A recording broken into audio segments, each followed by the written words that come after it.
Vous sentez-vous toujours obligé de venir en aide aux autres, même si cela vous coûte cher sur le plan personnel? Cela pourrait être le signe d'un trouble méconnu, le syndrome du sauveur. Ce comportement, souvent perçu comme noble, peut en réalité cacher des problématiques bien plus profondes. Le syndrome du sauveur se manifeste par une tendance compulsive à vouloir résoudre les problèmes des autres, parfois sans même être sollicité. Cette dynamique est souvent enracinée dans une enfance marquée par des responsabilités précoces ou un besoin de validation externe. On se retrouve alors dans des relations déséquilibrées, où l'on se sacrifie constamment pour autrui, négligeant ses propres besoins. Il est important de noter que ce syndrome n'est pas simplement un trait de personnalité. Il peut s'exprimer sous différentes formes. Le martyr, par exemple, se plaint continuellement du sacrifice qu'il fait pour les autres. Le fixeur, lui, ne peut s'empêcher de résoudre les problèmes, même quand personne ne le lui demande. Et puis, il y a le contrôleur, qui pense toujours savoir ce qui est bon pour les autres. Ces rôles, bien qu'ils puissent sembler altruistes, finissent souvent par épuiser celui qui les adopte. Vous vous reconnaissez dans ces descriptions? Alors il est peut-être temps de réévaluer la manière dont vous gérez vos relations.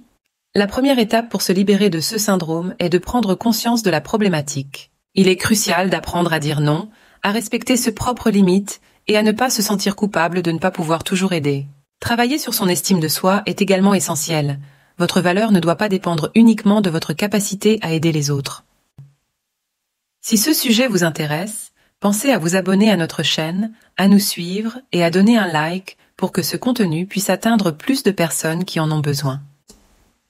En vous abonnant, vous restez connecté à des ressources précieuses pour votre bien-être mental et émotionnel.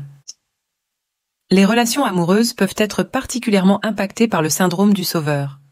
Souvent, le sauveur se retrouve attiré par des partenaires qu'il perçoit comme étant en détresse ou ayant besoin d'aide.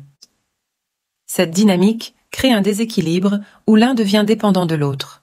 Ce type de relation finit par épuiser émotionnellement le sauveur et peut même entraîner la fin de la relation.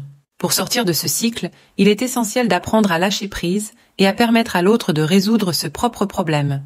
Il est également important de reconnaître que ce comportement peut être renforcé par des traumatismes passés ou des dynamiques familiales dysfonctionnelles. Si vous sentez que ce syndrome influence vos relations de manière négative, n'hésitez pas à consulter un professionnel.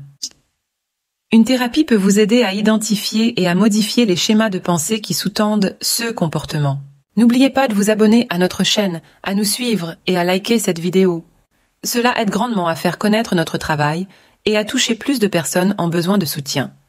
Enfin, pour ceux qui ressentent le besoin d'un accompagnement plus personnalisé, nous proposons des séances de coaching sur notre site. Si vous avez besoin d'aide pour sortir de ce schéma destructeur et retrouver un équilibre sain dans vos relations, n'hésitez pas à réserver une séance. Visitez notre site perversenarcissique.org/aide/coaching pour en savoir plus.